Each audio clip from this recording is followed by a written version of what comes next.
ರಾಜ್ಯಪಾಲರ ವಿರುದ್ಧ ಅವಹೇಳನಕಾರಿ ಹೇಳಿಕೆ ಹಾಗೂ ಬಾಂಗ್ಲಾದೇಶ ಮಾದರಿಯಲ್ಲಿ ದಂಗೆ ಏಳಲು ಪ್ರಚೋದಿಸುತ್ತಿರುವ ಐವನ್ ಡಿಸೋಜಾ ವಿರುದ್ಧ ಮತ್ತು ಪೊಲೀಸ್ ಠಾಣೆಯಲ್ಲಿ ಎಫ್ಐಆರ್ ದಾಖಲಿಸಲು ವಿಳಂಬ ಮಾಡುತ್ತಿರುವ ಪೊಲೀಸ್ ಇಲಾಖೆಯ ಹಾಗೂ ರಾಜ್ಯ ಸರ್ಕಾರದ ವಿರುದ್ಧ ಮೂಡಬಿದಿರೆಯಲ್ಲಿ ಬಿಜೆಪಿ ವತಿಯಿಂದ ಪ್ರತಿಭಟನೆ ನಡೆಸಿದರು.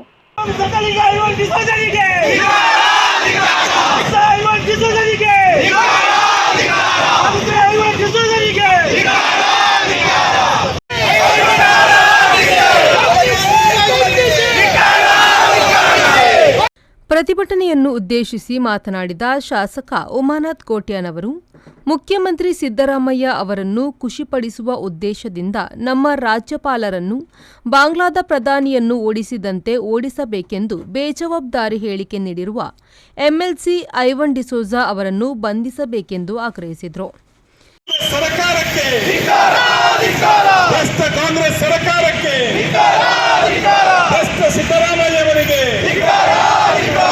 ಮುಖ್ಯಮಂತ್ರಿಗಳಿಗೆ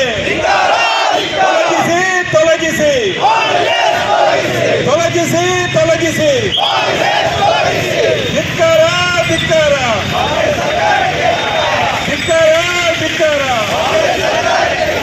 ಚೆನ್ನಾಗಿ ಪುನಃ ಅದರಲ್ಲಿ ವರ್ತನೆಯನ್ನು ಮಾಡುತ್ತಿರುವಂತಹ ಮುಖ್ಯಮಂತ್ರಿ ಸಿದ್ದರಾಮಯ್ಯನವರಿಗೆ ಧಿಕ್ಕಾರವನ್ನು ತುಂಬಬೇಕಂತ ಈ ಸಂದರ್ಭದಲ್ಲಿ ನಾವು ಭಾರತೀಯ ಜನತಾ ಪಾರ್ಟಿಯ ಕಾರ್ಯಕರ್ತರಲ್ಲಿ ಕೇವಲ ಸಾಂಕೇತಿಕವಾಗಿ ಇವತ್ತು ರಸ್ತೆ ತಡೆಯನ್ನು ಇಲ್ಲಿ ಹಮ್ಮಿಕೊಂಡಿದ್ದೇವೆ.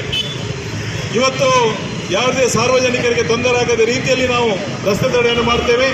ಇವತ್ತು ಮಂಗಳೂರಿನ ಐವನ್ ಡಿಸೋಜಾ ಅವರು ಒಬ್ಬ ವಕೀಲರಾಗಿ ಬೇಜವಾಬ್ದಾರಿತ ಹೇಳಿಕೆಗಳನ್ನು ಕೊಡುತ್ತಾ ಇವತ್ತು ಸಿದ್ದರಾಮಯ್ಯನವರನ್ನು ಖುಷಿ ಪಡುವುದಕ್ಕಾಗಿ ಇವತ್ತು ಇಲ್ಲಿಯ ನಮ್ಮ ರಾಜ್ಯಪಾಲರನ್ನು ಮತ್ತು ನಮ್ಮ ಭಾರತೀಯ ಜನತಾ ಪಾರ್ಟಿ ನಾಯಕರನ್ನು ಬಾಂಗ್ಲಾಕ್ಕೆ ಓಡಿಸ್ತೇವೆಂಬ ಒಂದು ದುರಂಕಾರದ ಮಾತನ್ನು ಹೇಳಿದ್ದನ್ನು ನಾವು ಖಂಡಾತುಂಡವಾಗಿ ಖಂಡಿಸಿ ಅವರನ್ನು ಕೂಡಲೇ ಅವರ ಮೇಲೆ ಎಫ್ಐಆರ್ ಅನ್ನು ಮಾಡಬೇಕು ವಿಚಾರವನ್ನು ಹೇಳ್ತಾ ಇದ್ದೇವೆ.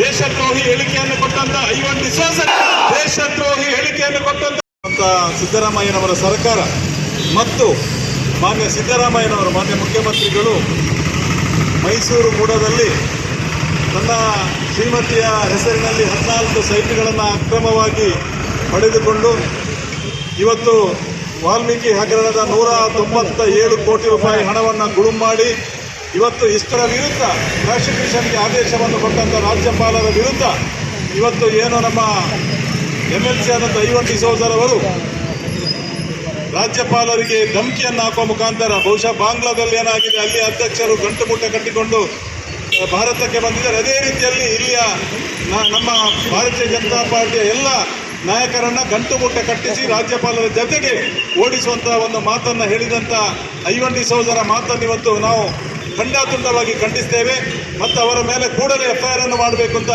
ಇವತ್ತು ಮೂಡುಬಿದಿರೆ ಮುಲ್ಕಿ ಮಂಡಲದ ಇವತ್ತು ಏನು ಮೂಡ ಹಗರಣವನ್ನು ಅಲ್ಲಗೆಳೆದ ಸಿಎಂ ಸ್ಥಾನದ ಕುರ್ಚಿ ಕೂಡಲೇ ರಾಜೀನಾಮೆಯನ್ನು ಕೊಟ್ಟು ಆ ಬಳಿಕ ಕಾನೂನು ಪ್ರಕಾರ ತಾನು ಅಪರಾಧಿಯ ನಿರಪರಾಧಿ ಅಂತ ನಿಲ್ಲಿಸಬೇಕಿತ್ತು.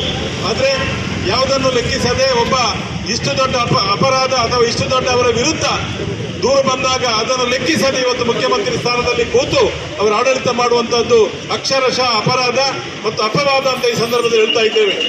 ಇವತ್ತು ಈ ಸಂದರ್ಭದಲ್ಲಿ ಮಂಡಲ ಅಧ್ಯಕ್ಷ ದಿನೇಶ್, ಕಾರ್ಯದರ್ಶಿ ರಂಜಿತ್ ಪೂಜಾರಿ, ಪುರಸಭಾ ಅಧ್ಯಕ್ಷೆ ಜಯಶ್ರೀ ಕೇಶವ್, ಉಪಾಧ್ಯಕ್ಷ ನಾಗರಾಜ್ ಪೂಜಾರಿ, ವಾಲ್ಪಾಡಿ ಗ್ರಾಮ ಪಂಚಾಯತ್ನ ಅಧ್ಯಕ್ಷ ಪ್ರದೀಪ್ ಕುಮಾರ್, ತೆಂಕಮಿಚಾರ್ ಗ್ರಾಮ ಪಂಚಾಯತ್ನ ಅಧ್ಯಕ್ಷೆ ಶಾಲಿನಿ, ಶಿರ್ತಾಡಿ ಗ್ರಾಮ ಪಂಚಾಯತ್ನ ಮಾಜಿ ಅಧ್ಯಕ್ಷೆ ಲತಾ ಹೆಗ್ಡೆ, ಬಿಜೆಪಿ ಮುಖಂಡರಾದ ಕೆಪಿ ಜಗದೀಶ್ ಅಧಿಕಾರಿ ಮೊದಲಾದವರು ಪಾಲ್ಗೊಂಡಿದ್ದರು.